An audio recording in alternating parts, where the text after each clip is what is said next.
Hello everyone, welcome back to my channel. So this is part 2 video of dental anomalies. In my previous video, I have discussed about anomalies related to size and shape.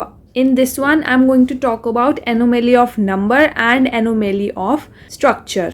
So you can go check out video for anomaly of size and shape. I've provided the link for that in the description box. If you want, you can go check that out. Also, if you want this PPT, then I've uploaded it on my website. You can go visit my website, download the PPTs from there. Link for the website is also given in the description box. Now let's get started. Anomaly of number can be of three types, that is anodontia, oligodontia and hyperdontia. Anodontia means that there is complete absence of teeth. There are no teeth present in that particular condition. If you look over here, you can find no teeth in this particular jaw, right? So this is anodontia condition. It is a genetic disorder. Then comes oligodontia. Oligodontia is a rare genetic condition which represents the congenital absence of more than 6 teeth in primary, permanent or both the dentation. It is usually a part of syndrome and seldom occurs as an isolated entity. So oligodontia means that there are six or more than 6 teeth are missing from the jaw of the person. If you look here in this picture, 6 or more than 6 teeth are missing, right? A teeth is missing from here, one is missing from here, here, right? So if 6 or more than 6 teeth are missing from the jaw, then that is a condition known as oligodontia. Then comes hyperdontia. Hyperdontia is a condition that causes too many teeth to grow in the mouth. If you look at this picture, there are so many teeth that you can see here in this particular mouth. So hyper means more, right? So hyperdontia means too many teeth.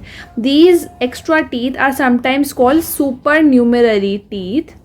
They can grow anywhere in the curved areas where teeth attach to your jaw, as you can look here in this picture. And the example for hyperdontia is mesiodens and fourth molar, which are discussed in the next slide. First, let's talk about mesiodens. It is a supernumerary teeth that is present in the midline between the two central incisors. If you look at this picture, this is one central incisor, this is second central incisor, and you can see that here is a tooth present in between these two, and this is a mesioden.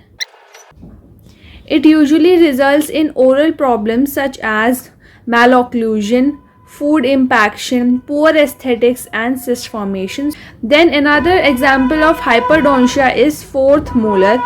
Fourth molar are supernumerary teeth located distal to the third, so they are present next to the third molar, and hence they are also known as distomolars because they are present distal to the molars, or also known as distodens.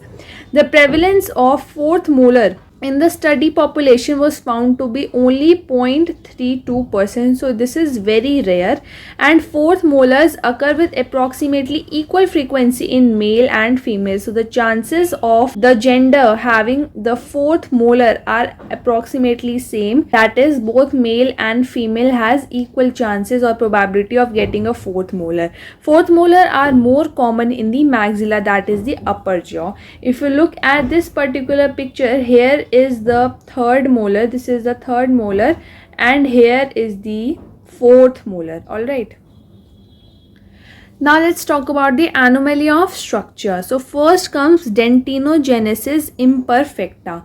It is a disorder of tooth development. This condition causes the teeth to be discolored, often a blue gray or yellowish brown color, and they become translucent. If you look at this and this picture, you can see that the teeth are slightly transparent in this case, right? They are yellowish brown color. They are also weaker than the normal, making them prone to rapid wear, breakage and loss. Here you can see that the teeth are broken, right? Because why they are broken? Because they are weak, hence they are prone to breakage and loss, and they become tulip shape. If you look at this particular teeth, this looks like a tulip, right? So they are tulip shape. Then comes amelogenesis imperfecta. It is a disorder of tooth development. Then this condition causes teeth to be brown, opaque, discolored, pitted, grooved and prone to rapid wear and tear and breakage. If you look at this particular picture, the tooth appear kind of brown, yellowish, right, discolored, right, and they are pitted, grooved, and they are also prone to wear and tear and breakage. They are also weak. There are certain subdivisions of amelogenesis imperfecta. First, type 1 is hypoplastic, type 2 is hypomaturation, type 3 is hypocalcified, and type 4 is hypomaturation or hypoplasia or taurodontism. Now let's move on to the next anomaly of structure, that is Turner's teeth. It is a defect of enamel. Enamel defect in the permanent teeth caused by periapical inflammatory disease in the overlying primary tooth is referred to as Turner's tooth, also known as Turner's hypoplasia. So Turner's teeth is caused due to an inflammatory disease called periapical inflammatory disease, and in this the teeth, if you look at this picture, the enamel portion of the teeth is affected, and the tooth's thickness is decreasing, so due to which the sensitivity of the tooth is increasing. Then moving on to the next anomaly, that is Hutchinson's teeth. It is a sign of congenital syphilis. This Hutchinson teeth and the mulberry teeth both are a sign of congenital syphilis, which occurs when a pregnant mother transmits syphilis to her child in the uterus or at birth. So this will occur in a child when a mother is going to transmit the syphilis to the child during pregnancy. The condition is noticeable when a child's permanent teeth come in. The incisors and molars take a triangular or peg-like appearance. If you look in this picture, you can clearly see that the molars, incisors and the molars are peg-shaped or triangular shaped. Then talking about mulberry teeth, as I said, this is also associated with congenital syphilis, and it is characterized by multiple rounded rudimentary enamel cusp. You can look here very clearly that they are these teeth have started to look like mulberry fruit, right? And this happens in the permanent first molars. Here you can see they start to look like mulberry, hence the name is mulberry molar. Mulberry molars are physically defective permanent molars, and both these Hutchinson teeth and mulberry teeth are associated with congenital syphilis. Next, moving on to ghost teeth. Teeth in a region or quadrant of maxilla or mandible are affected to the extent that they exhibit short roots. So ghost teeth have short roots, they have wide open apical foramen, they have very large pulp chamber, and the poor mineralization qualities of the enamel is there and the dentine layers, and they have given rise to a faint radiolucent image, hence the term ghost teeth. If you look at this particular picture, the image that we get to see in the radiogram is very faint, hence the name is given as ghost.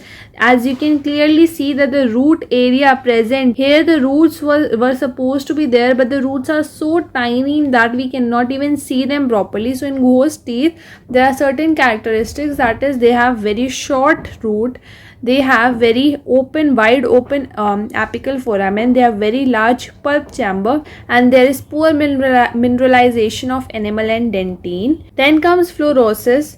Dental fluorosis is a condition that causes changes in the appearance of tooth enamel. It may result when children are regularly exposed to fluoride during the teeth developing years, that is from 8 age or younger age. Now fluorosis can be very mild, it can be moderate, and it can be severe. You can see for the differences that will be there in the different stages of fluorosis. So I hope you understood all the types of anomalies, that is the anomaly of size, shape, number and structure. This was all about this video. Thank you for watching.